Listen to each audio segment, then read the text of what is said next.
I do think that the most beneficial thing that we can do in the true crime genre is talk about cults and coercive groups, whether it's an MLM, oh boy, troubled teen industry, boarding schools and camps, fucking cults, just coercive groups in general. They're everywhere. One of the most important things I think we can do is talk about them and just let people know. It's like spread information. The awareness around knowledge. Yeah, absolutely.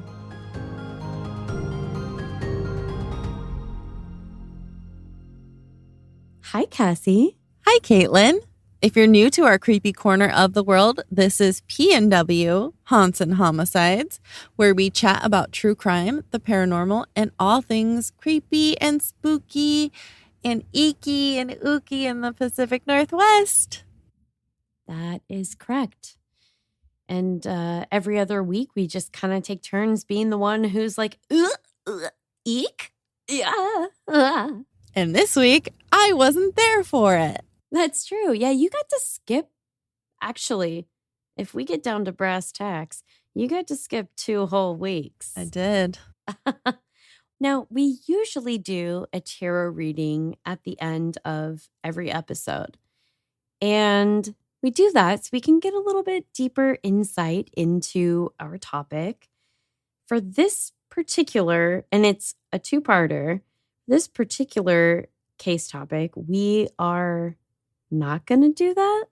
It's actually going to be a Patreon exclusive. So normally this would be the part where I would say stick around if you want to listen to that, if you're into that spoopy kind of shit.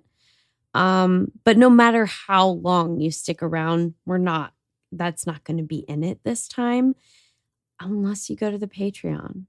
So I think I already mentioned that Cassie is sitting out 2 whole episodes in a row. I mean, in between the intro and the outro, that is. Yeah. Try not to cry. You have a little taste of me right now.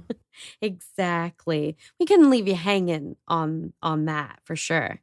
But I have Ashley Love Richards from That's So Fucked Up in... Ooh, what a name. I know. I'm replaced. It's funny. She did end up holding auditions for a co-host a while back. And I thought I could probably co-host 2 of these. Right. Because I'm an actual crazy person. And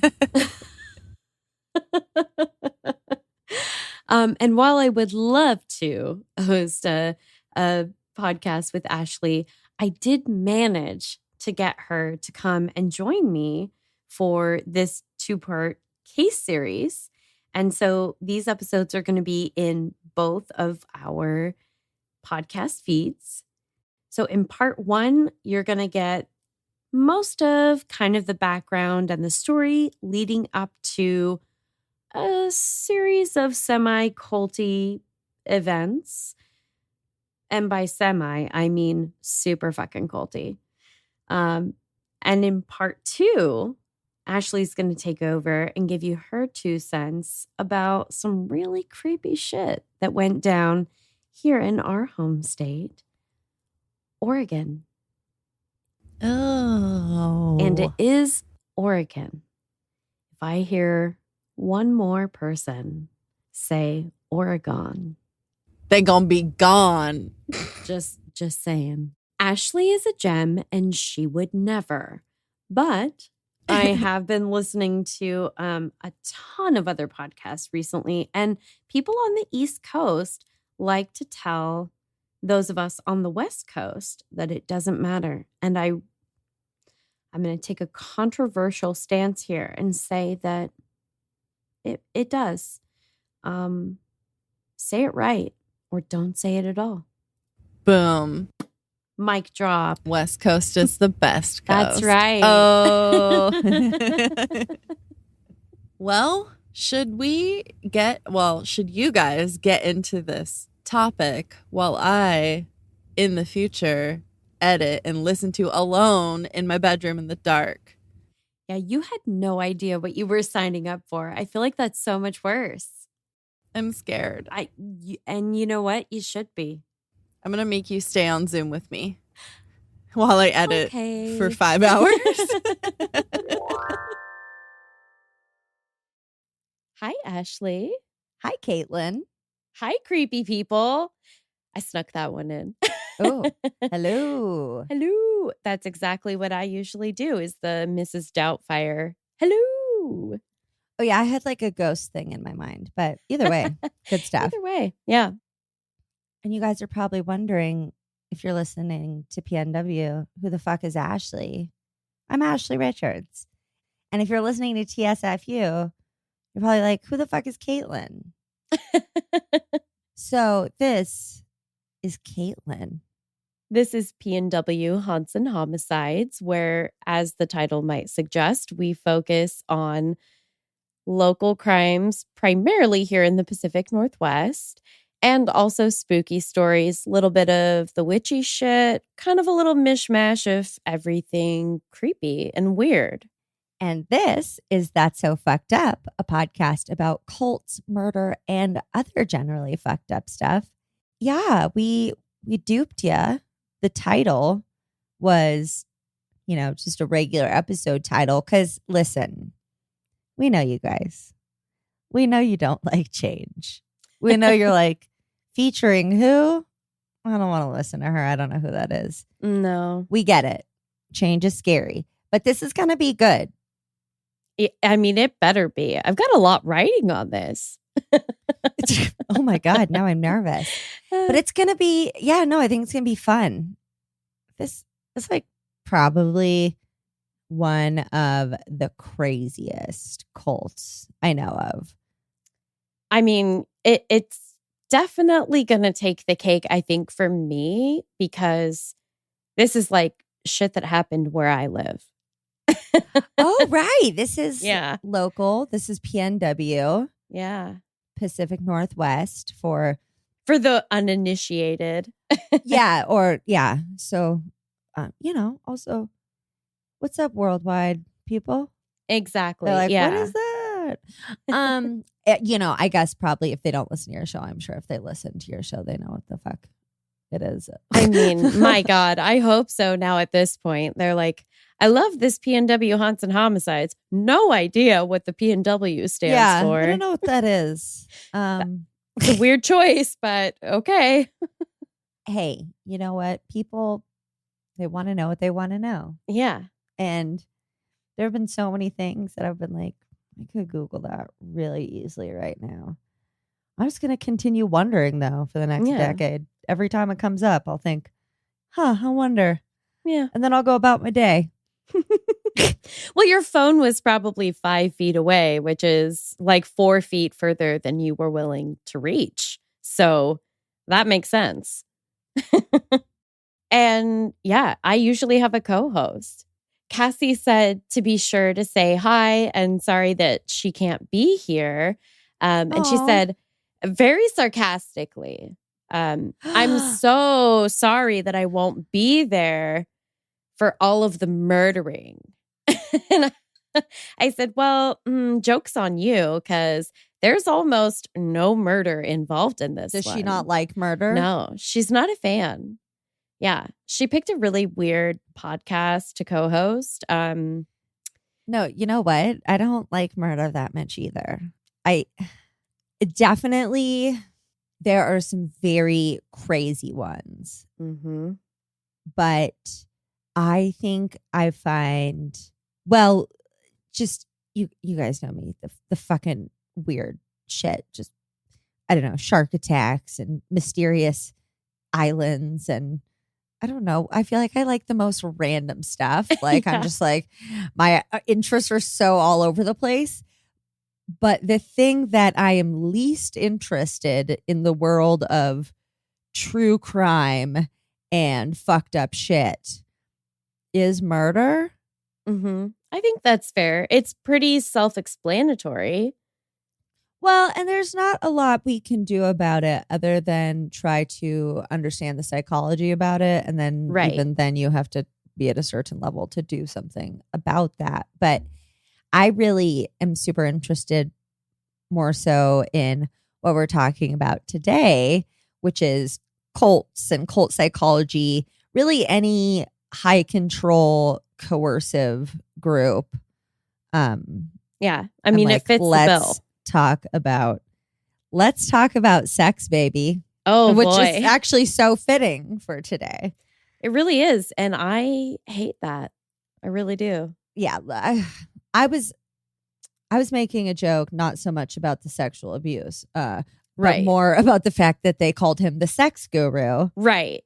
And the Rolls Royce guru. Oh, boy. Which is also, I don't think I would need to follow a guru with either of those names. No. But who are we talking about today, Caitlin, in case nobody read the title? Yeah, fair. Just in case. Reading is hard.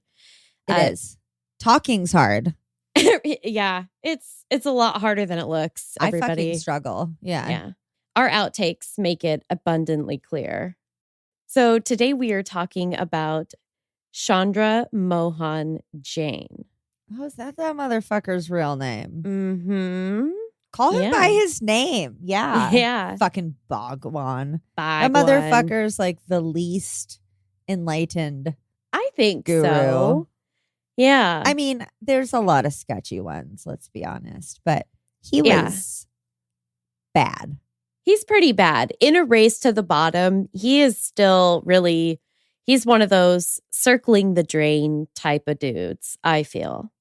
Yeah, well, I watched Wild Wild Country like 6 times. I swear to God. I was obsessed. And what I found out later is that there was actually rampant fucking sexual abuse going on in the commune that was totally not fucking touched on whatsoever in the documentary. So it's kind of like, fuck that. So I was watching this other documentary this morning because I covered him in episode 20 of my podcast, which way was back when you were a baby podcaster. Really, it's like 130 episodes ago almost, or 120 or something. So I was really excited to talk about this again, especially going back and learning some new information. And it's just so much worse than I even thought. And that is with these people having done the first like bioterrorist attack in America. It's so much worse than I thought, knowing that. So yeah. Have you played Cult Bingo ever while listening? You know what? I haven't, because I'm usually at work and I'm usually trying my best to be doing something with my hands, usually writing an email that's work related, because that's sort of the unspoken agreement. Split focus. Whoa. Yeah. Good for you. Yeah. But let's play Cult Bingo. I was going to say we might need to. Because as I was watching, I was just like, oh my God, yes, X marks the spot. Mm-hmm. Yep. It's all there. That one, check. I was like, this motherfucker is lighting this up like a Christmas tree. So everybody go to tsfuthepodcast.com, click on play with us. There you can either join our Discord, which is a super fun thing to do, Caitlin. It's free. It's a really fun community. And the other option there is to play bingo. So click bingo for now. Okay. And then you will see a selection of murder, cult, and fucked up bingo. So today we're going to play cult bingo. And you and I we're going to race to get there because one of us is going to get there for sure. Yeah. It's just who's the quickest. That's what she said. Yeah, I'm fair. This is perfect though, because I actually played regular ass bingo yesterday, and it was far less satisfying than I have a feeling this particular game will be. So this makes even the most sad, aggressive, and abusive cults a hoot. Perfect. Yeah. I realize that I say shit with such deadpan humor and just move along sometimes. And I'm like, I should clarify that I'm joking. Yeah. I was joking, you guys. Some people don't. No, but we're, You know. it is a way that we can compartmentalize, and that helps us to not just absorb the yuck. Oh, that's why I would like to change it to true crime light instead of true crime genre. I think the genre needs a rebrand because true crime light means just like delivered in a less intense manner. And yeah, we do that because soaking in the pain of hundreds of thousands of people while simultaneously dealing with our own without throwing a couple defensive chuckles. It's kind rough. of a drag. Yeah, I can't just like get super depressed. No.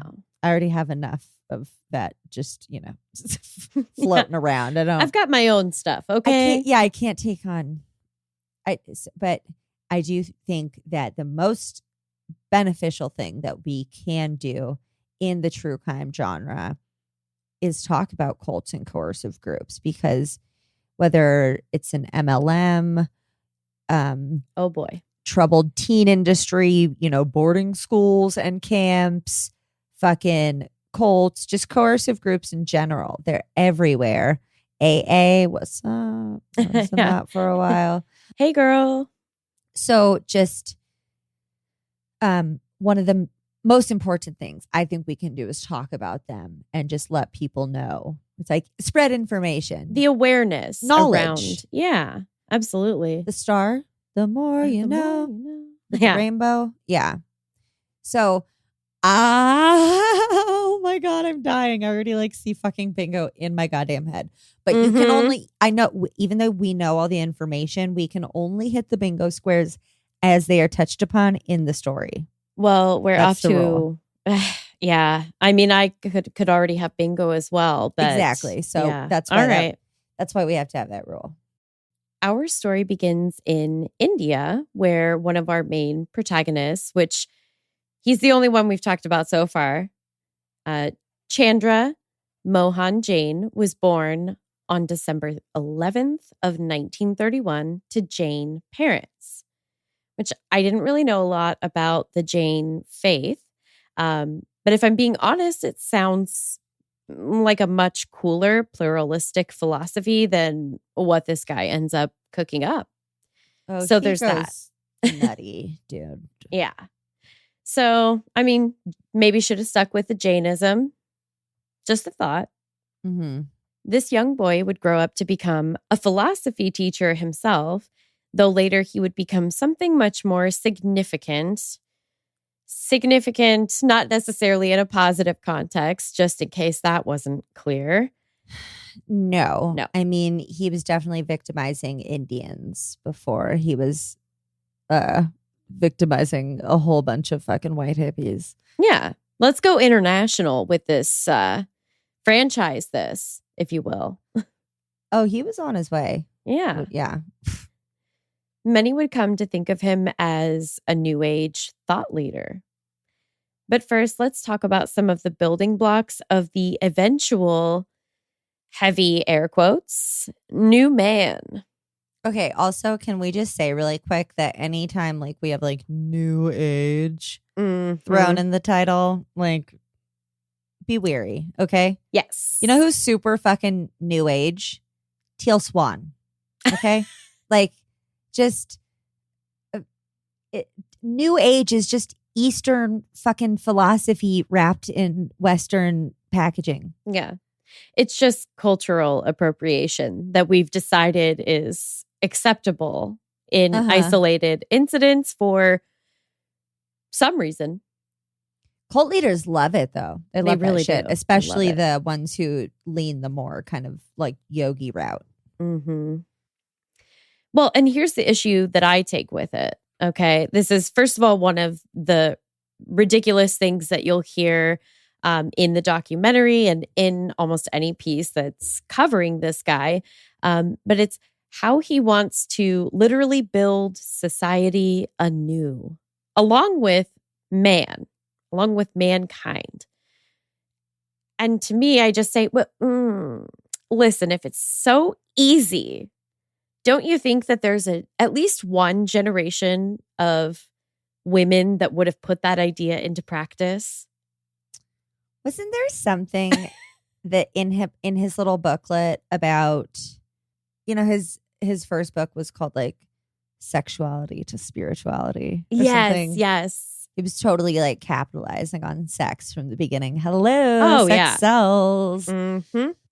No, I mean, the thing that just comes to mind for me when we're going through this section of kind of his history and the philosophy and everything, I'm literally picturing there's a specific movie scene, and it's Katherine Heigl, and her character just completely self-righteously, and she's so flustered, and she's just the most Katherine Heigl that she's ever been in this moment.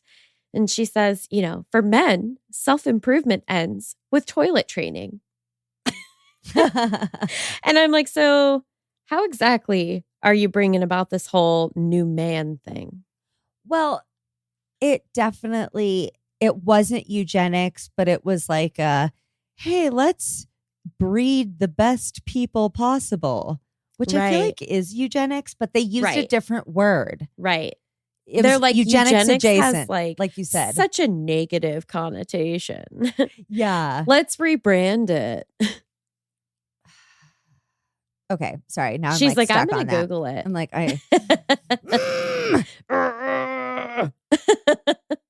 yeah. Okay. So anyways, continue. Yeah. I mean, at the risk of sounding like we're coming in a little hot for the patriarchy today, it just really angers me when you've got a fake feminist, cult guru, capitalist selling machine who's rising to power. It's a lot of really conflicting energies that are kind of battling it out for, yeah. Was it genetic engineering? Oh, it might have been. No, I don't know. I don't think it's actual genetics necessarily that they're looking to manipulate. So that's where it maybe differs from genetic engineering or from eugenics. Which is, for anybody not familiar, is the breeding out of undesirable traits. Yeah. Is a super nice way to put it. Yeah. Hitler was super into it. Tends to be pretty problematic. Okay, so you think in his kind of cleansing or whatever, it was more of a spiritual, I think so. Eugenics. Yeah, unless I completely misunderstood the point, which I'll admit, that's a viable option, but I don't. Possible. Yeah. Okay. So he was the oldest of 11 children, which in my life, personally, you do you, but that's 11 too many. Oh my God. Thought jinx. Because I was literally going to say that. I swear I didn't read it on the paper. I don't know if it says that, but that was. Nope. That is so funny. That was my immediate thought. I was like, It's 11 too many at least. Yeah. So when his parents inherited a family business after his paternal grandmother's death, he was sent to live with his maternal grandparents, which to me just seems like that's a rough way to go in life. Your parents take on a family business and they're like, okay, we don't really have time for you. Bye. Yeah. Feels a little. I don't know. I'm just having a hard time conjuring up too much sympathy for him because he's a terrible person, and while neglecting children is not okay. Well, at least he wasn't truly neglected in the sense with his that grandparents. Right. Yeah. He's been given to other caretakers. So yeah, don't break your back trying to bend over. Yeah, I don't. The opposite way to. I mean, that's that interesting sympathy. Information, I suppose, but I'm not crying. Yeah. World's tiniest violin. Mm-hmm. I'm inclined to agree. So when he was a small child and he's living with his grandparents, they actually brought a top astrologer at the time to do his birth chart. And he was predicted to die very young. He was supposedly doomed to die before age 7. And so the astrologer said that he would have to redo his chart again when he reached the magical age of 7, assuming that he lived that long.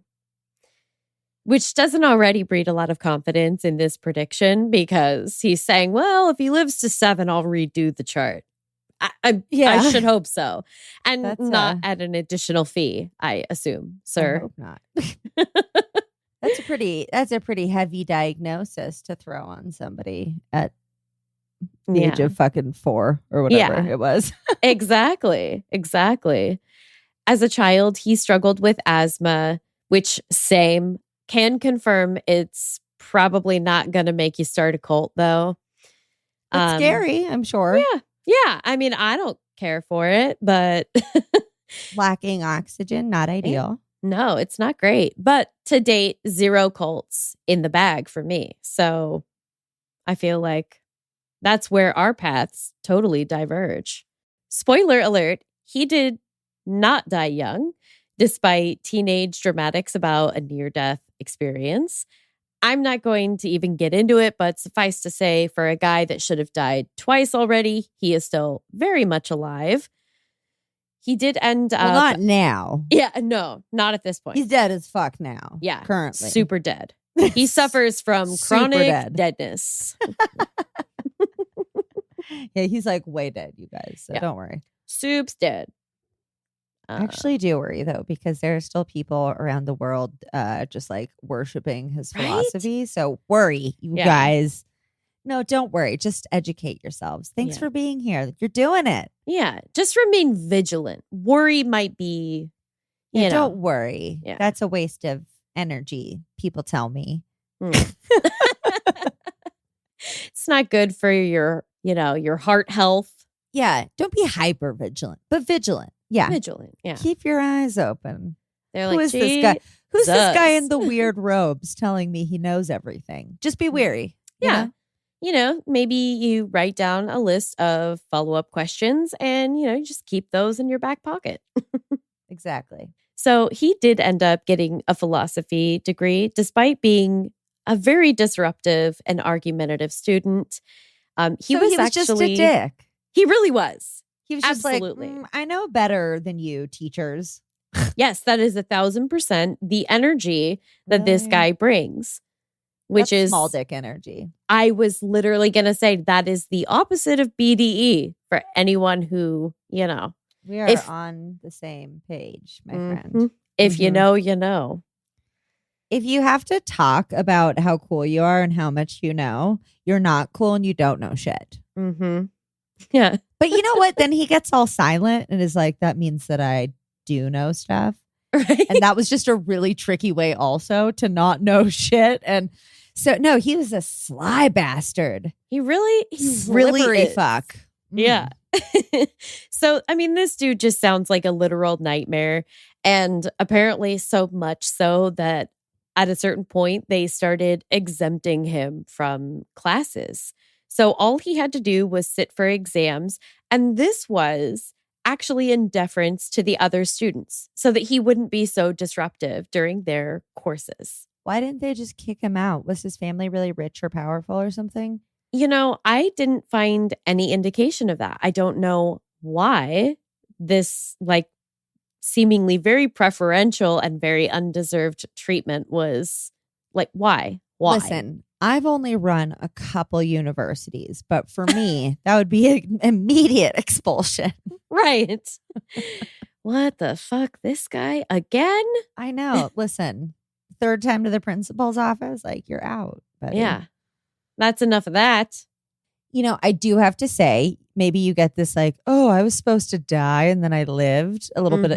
You start getting feeling a little bit of God complex. And then you go to school and you're like, you know what? I know more than these people. The ego keeps building a little bit more. You're like, oh, I can say and do whatever I want. And they're like, no, that's cool. You can do that. And we'll still give you a fucking master's in philosophy because you're just so smart and awesome and can do whatever you want. So I can see. It's reinforcing that bad behavior. For some reason, those around him have been like, yeah, that's cool. They're sure. like, this is fine. Yeah. We like that. We like that in men, you know? God forbid you were a female student and we'd probably have you beheaded, but the audacity of you trying Straight to read up. a book and share your opinion about it. Yeah. Wow. Rude. It's too much. So, blah, blah, blah. He's done with school, like really, really done. Like as if he didn't even do school in the first place. Like you kind of sucked at it. He didn't even go there. Yeah, he didn't even go there. I literally could make that reference in every episode. I don't know. Oh, yeah. It always applies. Yeah. I mean, if you find a killer movie quote or catchphrase, like, why bother saying anything else? That's Why kind be of original Yeah. when you could just rip off other people's hilarity? I'm not looking to reinvent the wheel here. Okay. Work smarter, not Yeah. harder. Okay. That's right. That's right. So he would become known for teaching dynamic meditation, which literally seems like the opposite of what you want to do if you're trying to meditate. It's a whole thing, and I'm going to circle back to it. Okay. But I'm not going to make you wait for his thoughts on Gandhi because it's fucking obnoxious and rude, and you're going to hate it. I have a feeling. So he's invented this new kind of meditation that is pretty wild, but that's not all. He also has these really loud and kind of counterintuitive opinions. Like he constantly criticized Gandhi and lauded capitalism, which is kind of pretty much the opposite of Gandhi, right? Oh, dude. Yeah, his obsession with capitalism and the mixture of that with spirituality was weird. It seems a little unhealthy. Look, I don't want to come off as totally uninformed, but I mean, Gandhi, I don't know exactly what he did. I just know he was like the hunger he was really strike. peaceful, Yes. right? Yes. Peaceful. The hunger strike. Yeah. Mm-hmm. I've heard of that. So you can see that clearly I too am very well informed. Yeah. I do We're both know, like, peaceful. He lived in India. Yeah. Yeah. I mean, super peaceful dude. Didn't peaceful Indian guy living in India and trying to be peaceful. For this context, it's really just about that Gandhi was very much like Jesus. Listen, okay, sure. It's, he did wear a robe. Yes, like it's Jesus. Living sort of an impoverished type of existence that, you are trying to serve others. But I could tell you what's really up because I Googled it. Give it to me. He was also a lawyer and an anti-colonial nationalist who used nonviolent resistance. Not a fan of the Brits, this guy. No, it was against the British. Mm-hmm. See, Yeah, I was like, come on, how much context do you need? But so, other than hating on Gandhi, who just was like, hey, don't maybe be a dick. And like rich people kind of suck. And also so do the British a little bit, kind of. He was really big on sexual liberation. But therefore, the sex guru name. Exactly. But don't throw him a big parade yet, ladies, because he was definitely trying to butter some people up when he was expressing, I think he referred to it as sort of the superiority of women. Right. And didn't he said that sex was the first step towards super consciousness. I don't know about you, but that sounds even better than consciousness. I mean, to be absolutely. super conscious. So he's like, fuck away, you guys. That's how you get enlightened. Right. That's what you want to do. And I mean, here's the other part where I'm like, damn, this guy might have had me for a minute. Okay. Might have had me going. He felt that women's ability to have multiple orgasms led men to try to control and oppress them out of fear and a need for dominance, which is so close to something resembling self-awareness about like your gender. But trust me, like he's just going to become very sexually coercive, and he's going to make some really terribly problematic comments about rape, amongst other topics that I'm just not going to repeat. None of us is gaining anything by learning what this fuckbag of a human thinks about rape. But can you still tell that while that is like, while that statement is cloaked in female empowerment, he's still saying that this is why men hurt you. Right. Yeah, it's still you make them victim feel blaming. inferior with all your fucking coming. Like you get to come Right. over and over, and it makes them feel inferior. Yeah. So it's not at all. It's like cult Mhm. leaders and leaders of coercive groups are so good at mixing up word salad that just like sounds tasty and fresh Yeah. and crispy. And then when you like deeply look at what they're saying, you're like, wait, no, that's bad. Yeah. It's basically like, you can be successful, but don't be too successful, because that's threatening for, We're gonna those get of us that are mad. proud owners of penises. Right. Yeah. No, that's very much what it is. It's, it sounds like Boys will be boys. Yeah. It's right there. It's, oh man. Okay. Here's the other part. So I mentioned that there are some other topics that he has some thoughts and feelings that I don't even want to say that they haven't aged well, because I would like to think that there were people at the time saying, hey, that's not super cool. But he was really only into the sexual liberation and, you shouldn't be sexually repressed, but only if you're a chick that happens to be into boning dudes. He's not into that gay stuff. What about lady on lady action? None of that either? It doesn't, I don't know that I got a clear-cut answer on that. I'm not sure that he's given his hot take on girl specifically, but, I feel like there can be a real double standard there. Oh, can there ever? But you know what he was cool with, though? Pedophilia. So that's fun. Fuck the gays. But if you want to fuck kids, you're cool. Come on in. It's okay. Yeah. We're sexually liberated here. Why not? You're sexually liberated to fuck kids, but not assholes if you have a dick, or what? Like, come really on. Don't like that. I hate those rules. Yeah. Idiot. I'm not for that. Idiot. So we've got, and actually now we've got an extra box to check. Ash brought that in. So thank you for pedophilia. Misogyny. I looked into it today because Yikes. I had heard, whispers. I don't know Yeah. where. Well, in the documentary that I watched, but they didn't go into it. So I was like, they don't. I gotta dig into this. Like, and you do have to dig for that. That's not something. No, you have to dig. I had to like specifically be like child sexual abuse at Rajneeshpuram, not just like it. Sexual abuse did not Nope. I had to specify, and then came the information. It's like, why is this not made more relevant information, considering that these communities are still like going on worldwide? It's almost like they don't want people to know. Bitch, I have almost gone to an eclectic dance thing, which I don't know if you know, but is one of his like types of meditation, just rebranded. Have you heard of this?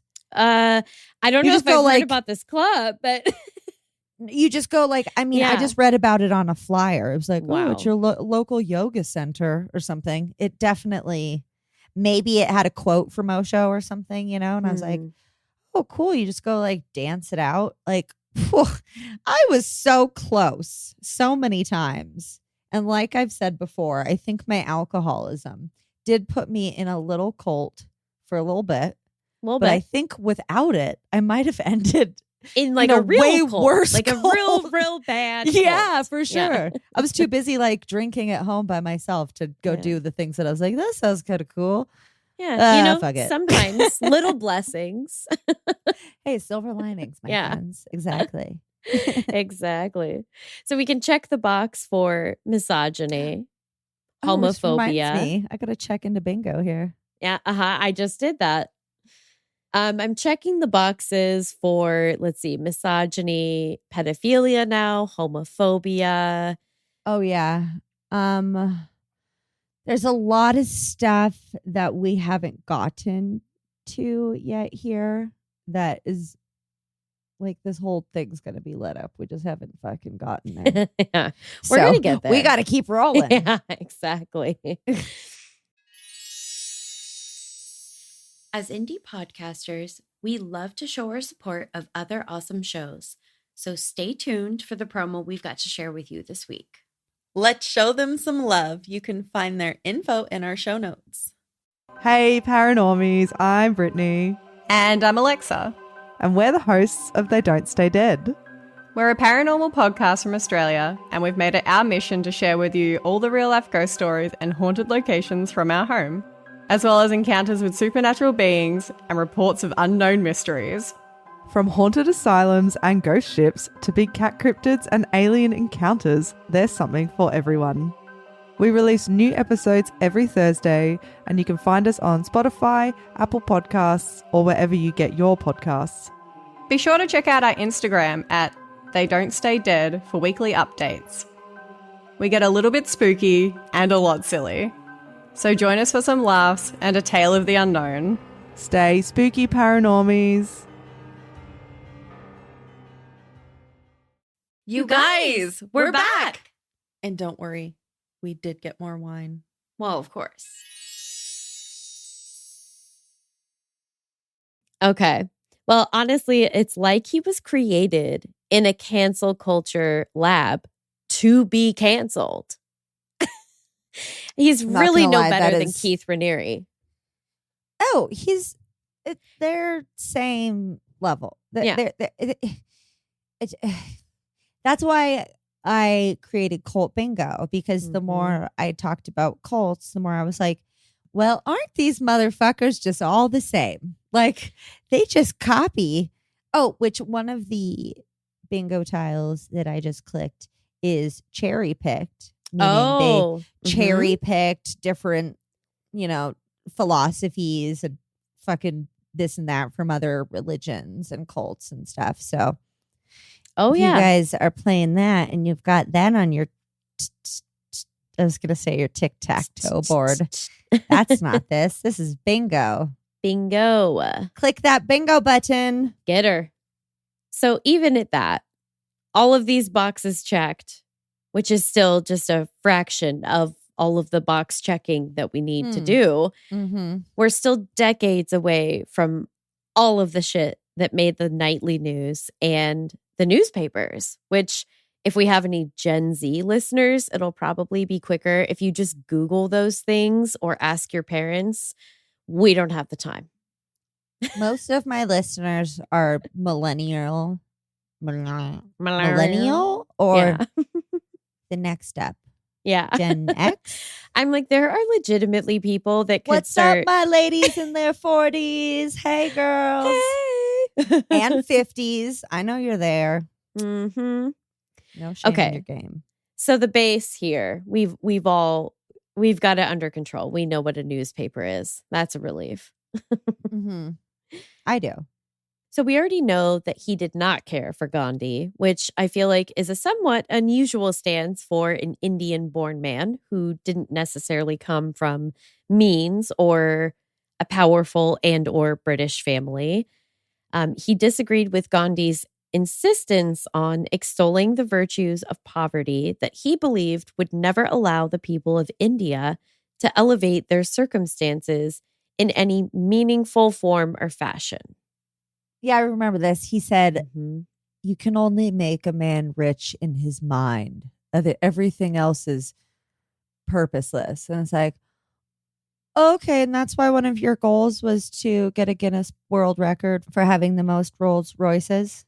Yeah. Like that was literally one of his goals. Like that's that while you're telling people that worldly riches do nothing for them. Yeah.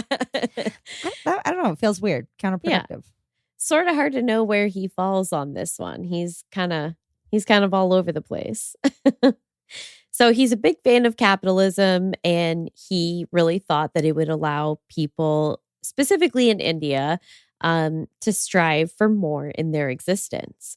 And he's kind of one of those rare examples of a spiritual leader who values material possessions, and he doesn't see that as problematic. So he's kind of like, he's playing both sides of the fence, trying to be this, like we said, new age He's cherry spiritual picking. leader. Yes. Yeah. He's throwing out some Eastern philosophy sayings. I'm sure he's throwing a little bit of like casual, Buddhism and then some fucking capitalism and he is all over the place. Yeah. He's all over the place.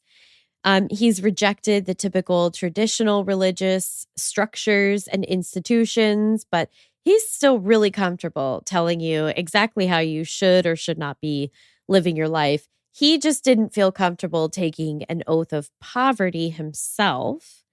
And I mean, I certainly haven't. He was I'm like, not planning to. Poor people are gross. You look poor. Why do you look like that? Yes. You should get some Inventing Anna, Balenciaga. That's what the show was called, right? Yes. Anybody didn't watch it? Inventing Anna? Yeah. That was funny. Oh my gosh. Why do you look poor? Yeah. So fast forward a few years to about 1966, and he'd been teaching philosophy for a while, but he stopped teaching to be a full-time spiritual leader. I believe the people named him Bhagwan, right? Like he didn't take on that name at first. Yeah, I don't think that was, shockingly, I don't think he nominated himself as Bhagwan. I mean, I could see it playing out that way. Yeah, no. So Bhagwan means, I believe, enlightened one. And he was first just saying, oh, no, I'm just like a lowly something besides a Bhagwan. Do you remember? Nah, dude, I'm humble. Around 1964, his teachings were really resonating with people, and he was starting to accrue followers and lead meditation camps. And this is around the time that he was crowned Bhagwan, So I don't know if that's how it usually works, if people declare themselves a spiritual leader or if other people declare it for them. But it was other people that just, he was very charismatic, bingo square. And so I think that, by the time he got named Bhagwan, he was like, I'm not going to teach anymore, because he'd been doing some assistant teaching and shit. He was like, teaching's for suckers. I'm a full-time spiritual leader now. Like, fuck you guys. And I think it's really interesting too, because in February of 1968, the Beatles went to Rishikesh in northern India to take a transcendental meditation course with Maharishi Mahesh Yogi. And this is, in my opinion, what really led to Westerners flocking to India to find spiritual enlightenment. I think it was the Beatles. Yeah, they went, they came back, they were like, oh my God, it was amazing. We're enlightened now. We have a guru. And I think they're really what kicked off this Western obsession with Indian gurus.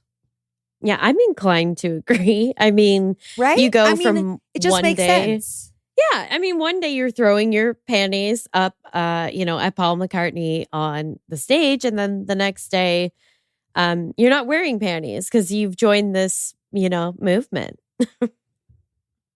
Yeah, which, wait, why aren't they wearing panties? I don't know. Okay, I'm just being a smart ass. I was like, which brings, hold on. I was like, someone was encouraged not to wear underwear at some point recently. Oh, it's later. He would have like secret meetings with ladies where he would, pass on his powers through sexual molestation and Ew. such. And this woman describes being instructed to go in the night wearing like a long flowy robe and no underwear to go see him for like a special meditation session. Just He was fantastic. fucking gross, dude. Yeah. He's, beyond gross. Beyond gross. And then it's not that long after that, it's a handful of years later that in 1974, an ashram was built in Pune, India.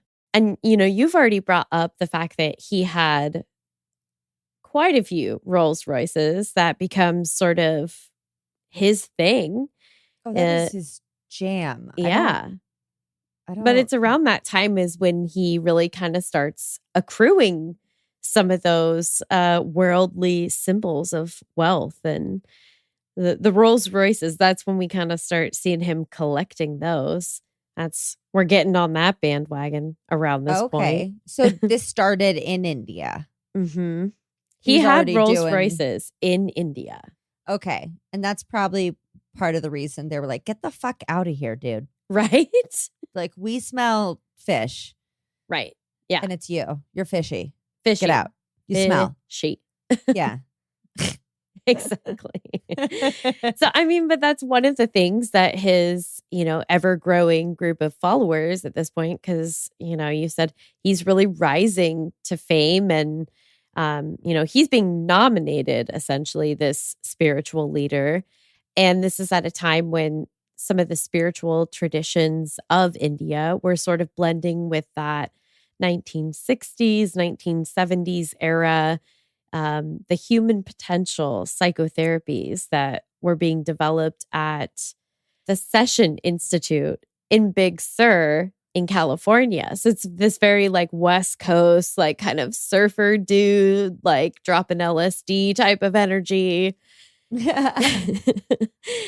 And it's basically Americans now being, up to this point, uninitiated, and people all over the world now are being introduced to things like primal therapy, encounter therapy. And you guys, this is like big, violent orgies. I'm not fucking. If you see the footage, there are several members of opposite sex in a padded room, butt ass naked, literally like moshing and getting into like really violent, physical, intense situations, and like also like sexual, and just like a really the energy is really aggressive. Really aggressive. So there was also, like you said, encounter therapy. And in one session, a woman didn't want to have sex with the dude that she was paired with. And the fucking whole group attacked her, like ripped off her clothes, slapped her, just fucking attacked her and left her naked and with a bloody nose. No, thank you. It's real. That's not therapy. That's assault. No, absolutely. A big difference. Yeah. This is where we start to see like whether, the group was in India or, eventually, spoiler, here in the US, there's like this really dark and aggressive, and like the undertone of so much of what this group is doing is just not okay. It's like, la, la, la, pink and maroon and red and orange and hippy dippy, sunshine, flowers, liberation, yeah. And it was not like that. Underneath not that, like it was like drug trafficking and sex trafficking, sexual assault on women and children, fucking kidnapping homeless people. Oh my God. Putting them on the streets and poisoning salad bars with salmonella. That is a banger. Thank you. Don't be too impressed. That was off the top. Yeah. No, I Yeah. like it. I like it. No, It I was mean, not like the fucking Partridge Family. Like it was all painted out to be. right. Right. Mm-mm. Exactly. Well, and here's the thing is that, parents of, people kind of coming up in this generation that, we know, I think primarily as boomers, all of their parents were clutching their pearls and they didn't even know about anything that was really like truly the seedy underbelly of. Bitch, I'm not going to lie. I would be clutching my pearls. Okay. Well, sure. I That's would be because my you know- age today. No, like I could be 35 in the 80s living in Antelope and I would be clutching my pearls watching these like fucking purple zombie people walk down the street. Like I'd be judgy as fuck too. I'm not like, oh, look at those old rednecks being all judgy. I'm like, dude, I'd be like, shutter the place down, you guys. They're coming. That is the benefit of like hindsight is 2020. I Really, don't know, though. man. You saw the footage where they're like walking down the street in just like pairs and like ones and just like all kind of like zombies just like walking through this tiny town to the forbidden right or promised land or whatever. Yeah. Well, I mean, I guess to me, I'm thinking of it from the perspective of like, this is like people that are going to be freaked out by, I mean, like beatniks, like basically like, oh, that guy, he writes too much poetry. Obviously, he meditates. we're like, what a fucking monster. We're fast forwarding a little bit. Yeah. No, I gotta admit, I judge these people. I judge the hell out of them right off the fucking bat. Yeah. The outfits were pretty also, weird. I might have joined because, like you said, hindsight is 2020, and it's like, oh well, I know what I know now, but what did I know when I was 20? Not a goddamn thing. No, nothing. Nothing at all. No, that's where they get that phrase. Right. So people are probably like, during that song, they're like, what the fuck are you talking about? And we also just like skipped forward to Oregon. So also they might be like, what the fuck are you talking about? So sorry. That's my bad. Oh, I'm going to connect the dots. Yeah. Okay, yeah. Cool. Yeah. They're like salmonella salad bars. I know, I don't know the story yet. I know. Yeah. But the thing is, like, it's not spoilies because if you don't know what I was talking about, you still don't know what the fuck I'm talking about. I promise you have no fucking idea. Mm-mm. It is wild. It's a ride. So, it's a ride and a half, I think. It's certainly more than you bargained for. That is literally what I was thinking right then. Oh my gosh. She's like, it's more than I bargained for. I'm clutching my pearls as we speak. So at this time, his personal secretary was Lakshmi, and he also had an assistant secretary, which, like, why does one person need so many secretaries? And I'm really glad we've moved away from calling them secretaries on the whole. Dude, he was running a very large cult. I understand why he needed so many secretaries. I get it. Listen, I'm here to be on nobody's side. Apparently, she's like devil's advocate for days over here.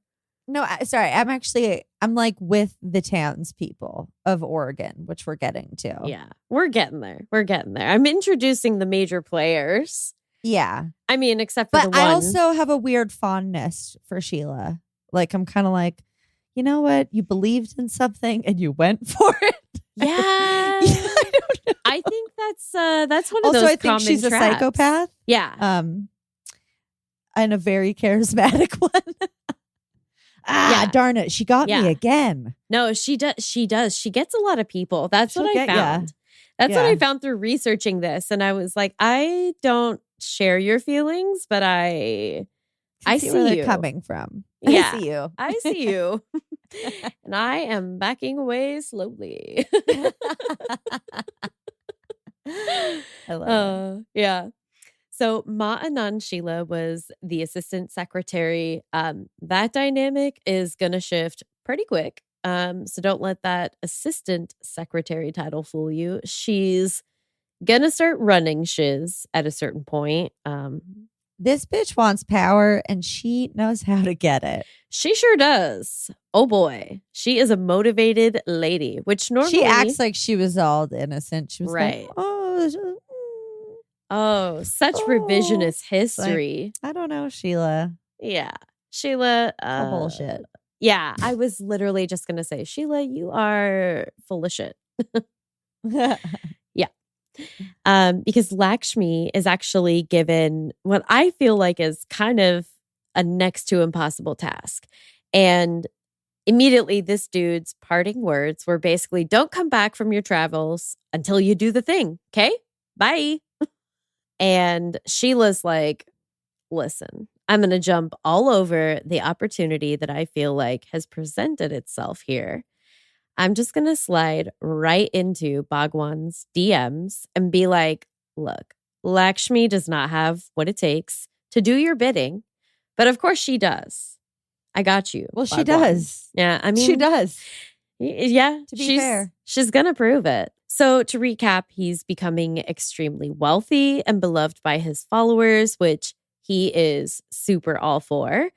His followers who increasingly have offended the locals in India with their reportedly promiscuous behavior, or that some of them have financed their ashram experiences with drug or sex trafficking, if they didn't arrive in India as already wealthy followers. So if you weren't rich and, you were going to join up, you had to have a way to finance some of the things that you're trying to do. So you could either bring drugs with you or have sex with people.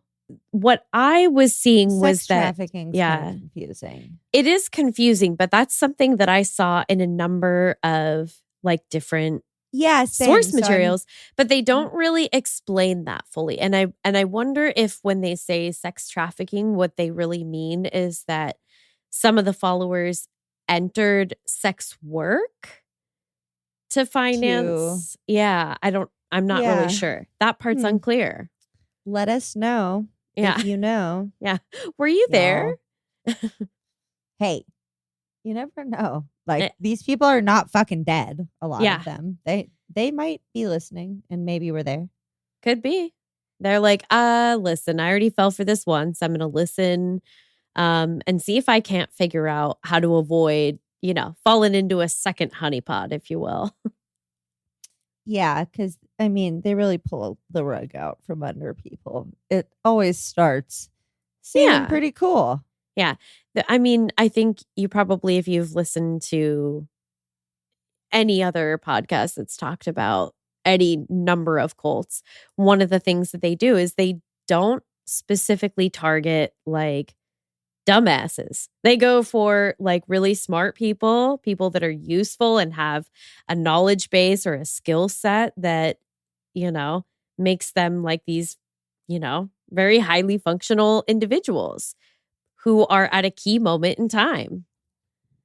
Right. And very vulnerable. Yeah. And so they're driving him out of India because they're like, dude, you fucking suck. You're totally not vibing with our jam at all. You got to go.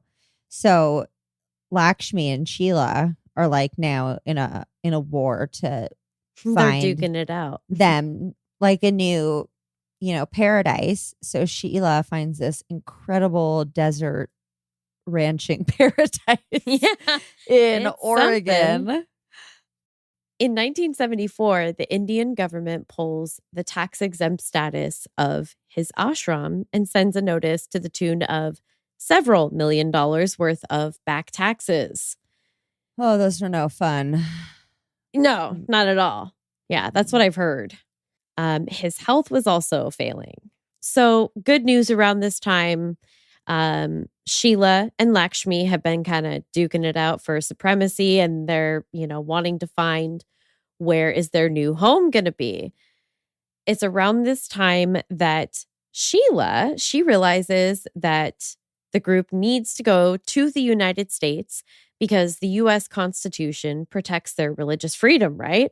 Merca. Oh, yeah. Mm-hmm.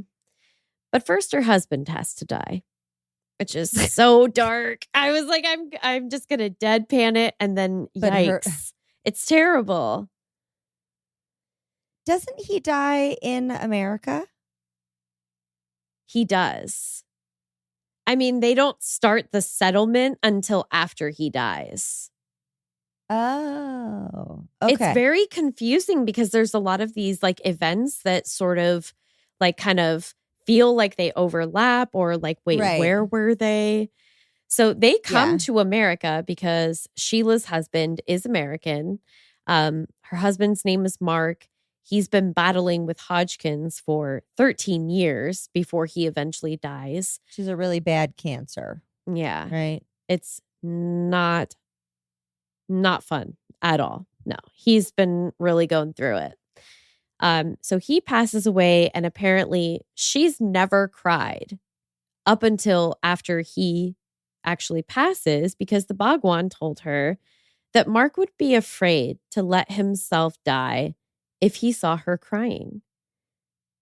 I think I'd be kind of bummed if my partner wasn't crying as I was dying. I'd be like, hello, do you not care? Like, what? Yeah. I'm not worth a tear here? Just like one time. One Come time, on. though. Yeah. Yeah. So, I mean, it's really creepy in the documentary because she's literally the most cheerful woman I've ever seen in some of these photos. And that's including the ones where they're taking Mark's body to a funeral pyre. And that's a little unsettling. That is so classic cult leader telling you how to feel and act. Sure is. Every goddamn time. Jesus. I don't even think I've got that one. Where is that? Going back to the bingo, I'm like, I am gunning for this one. Oh, yeah. Yeah. So after his death, the Bhagwan had his doctors put her to sleep for 3 days, according to Sheila. I don't know that I've seen anybody else substantiate this, but she's apparently sedated for 3 days. And then after that, she pours herself into the work, as she put it. So, nothing controlling or manipulative about that at all. She's sedated for 3 days, not feeling anything about the loss that she just experienced, and then pours herself into work to further avoid feeling the loss of. Yeah, just compartmentalize and push all those feelings you have, push them down and away. They hate when you have feelings in cults. Well, they are inconvenient. Okay, so when you say she's pouring herself into the work, you mean like looking for a new place to live because they need to get out of Pune at this point. Exactly. Yeah. Okay. Yeah. So she's like in the States looking for land for them because the Indian government is like, hey, pay us. And they're like, we'd don't rather want leave to. instead. Yeah, exactly. It's our money. Okay. Yeah, we really don't want to. We'd rather not. Right. Yeah. So we're just going to leave. Yeah. So she actually starts out by looking for land in New Jersey. Because I always wondered, like, how did they end up here in Oregon? And the truth is that this wasn't their first choice at all, which, ouch, like, makes us feel a little bit like, okay, fine, whatever. Second choice, but cool. Rude. Yeah, I think so. So she didn't have any luck there. And we just kind of moved up the list, I guess. And, Oregon becomes like where they're gonna settle. Just a little reminder that we won't have the tarot reading in this episode or in part 2. We will only have it for Patreon. It's actually exclusive to the Patreon. Woo! Speaking of Patreon. Oh, yeah. we're going to do some shout outs. Yay. Yeah, we really want to get back to doing a few more of these, but with kind of a crazy recording schedule and taking a trip out to the boonies where we literally didn't even have access to Wi-Fi for most of the weekend, which was, I'll be honest, it was amazing. It was great. I am down to do it every weekend. All right. So I'm going to get us started off with our first Patreon at the Tarot Biddy $5 a month level. We have Kaylee. And just a reminder, we're doing just first names only because even if you wanted us to shout out your full names, I don't think we ever will. You know what? True crime, y'all. True crime. Yeah. Be safe. Yeah. Especially you, Kaylee. That wasn't a threat, I swear. I just want you to be safe because you're a tarot biddy. Yeah. Yeah, baby. Next, we have Ellen, who is also a tarot biddy. So you also need to be safe. Yes. I mean, just like a blanket, everybody on the Patreon, everybody listening, like all of you be safe. It's still not in a threatening way. Definitely never that, because that's gross. Watch your back. Watch your back, Ellen. Oh my goodness. She's scary. All right. And then we have, bringing in the creepy people, $1 tier, Francisca. Aw, Francisca. Hi. That's such a pretty name. I've always loved that name, Francisca. All right. We have another one of them tarot biddies, Brittany. Hey. Hey, Brittany. What you cooking in that cauldron? Ooh. B is for Brittany and also for Biddy, as in tarot biddy. And next, and this name may sound a little familiar for those of you that know her, love her, but it's not actually a co-host of the show. Her name is Cassandra. It's not me? No, it's not. It's Cassandra with a K, and she is a $5 tarot biddy and a fantastic supporter of the show. We love Cassandra with a K. We love all of the Cassandras. You can spell it with whatever consonants or vowels that you wish. You can spell it with a Q. That works. I kind of like that. Cassandra. Oh my God. I'm changing my name immediately to Croissant. I can't even say. Cassandra. Cassandra. Okay, well, we're going to have to do some paperwork and update a lot of, podcast platforms, but I am 100% behind this. You know, the easiest way to change your name is to get married. Ooh, is it? Because it seems like everything about this shit is real not easy. That's the easy part. In a nutshell. And then when you get divorced, you get to change it again to whatever you want. So you get like a twofer. Oh, okay. Yeah. Totes. Life Hacks by Cassie. I love that. And we have another lovely, creepy person, a part of the creepy people tier, Michelle. Yay, Michelle. Michelle, Yay. You're so creepy. Michelle. Oh my God. Michelle, you're also very people-y. If you're interested in getting one of these special Patreon shout-outs, you can join. Patreon is a monthly subscription with a range of price points and benefits. And usually we upload a tarot video every week with the ad-free version of the episode as well. That's true. And this week is different, but no less special. However, if you can't support us monetarily, no worries, because the easiest ways to support us are absolutely free. We always say, like free 99. No money. $0. Yeah. Did we just say the same thing at the same time? Did we just become best friends? I kind of just said dollars, but in my head, I was changing it to doll hairs. So different, but I just assumed you said doll hairs. I always do. Tell everyone and anyone you come into contact with about us, or you can leave a 5-star review on any platform you listen on. Apple, Spotify, whatever else, the million other ones, you can use all of them. That'd be cool. Honestly, though, like, let's be real. It's all about that Apple. Apple. Leave us a 5-star review on Apple. On Apple. And also, like, we just had birthdays and we totally meant to ask you for reviews for our birthday. And it's been pretty hectic. So we kind of forgot. But, like, better late than never. Like, happy belated birthday. Yeah, we want a bazillion happy belated birthday reviews. That would make our lives. Pretty much. If you have any true crime, paranormal, or witchy stories to submit for our listener appreciation episodes, Creepy People Chronicles, which sounds badass, What? please email us at pnwhauntsandhomicides@gmail.com.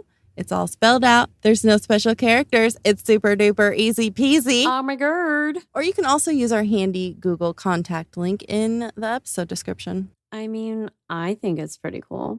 It's pretty easy. It's just like you just click it and you're there Nice. and you can type stuff. You're always welcome to remain anonymous.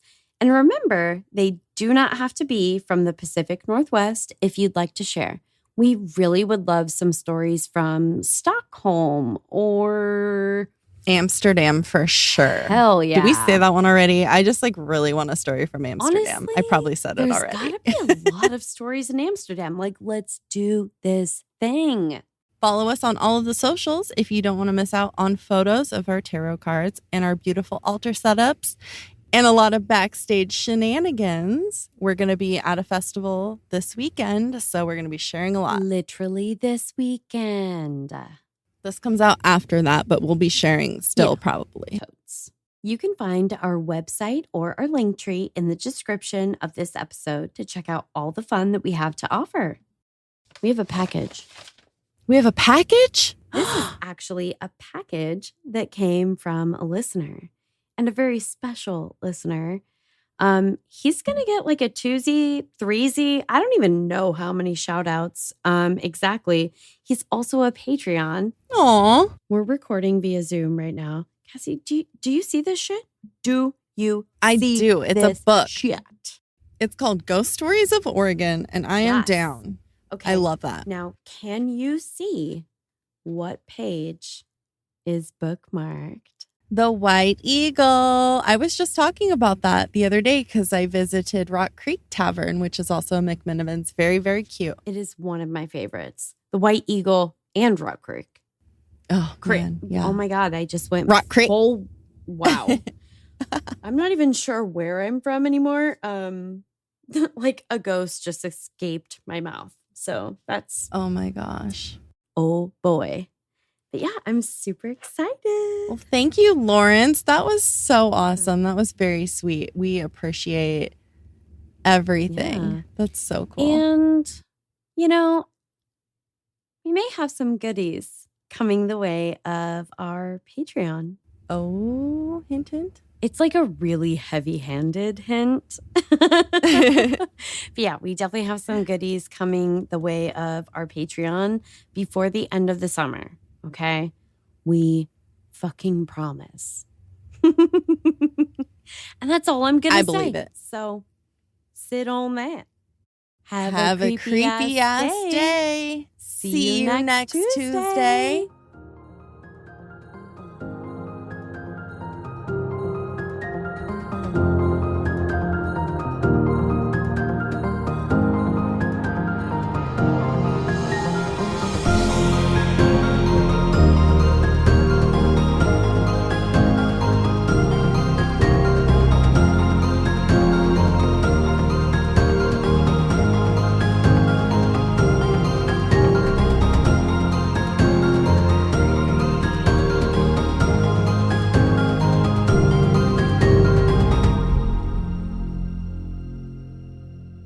Our outtakes make it abundantly clear.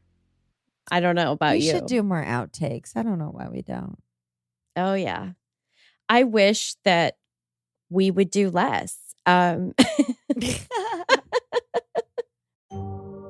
If you're a frequent PNW Haunts and Homicides listener, you probably already know we're birdie ambassadors.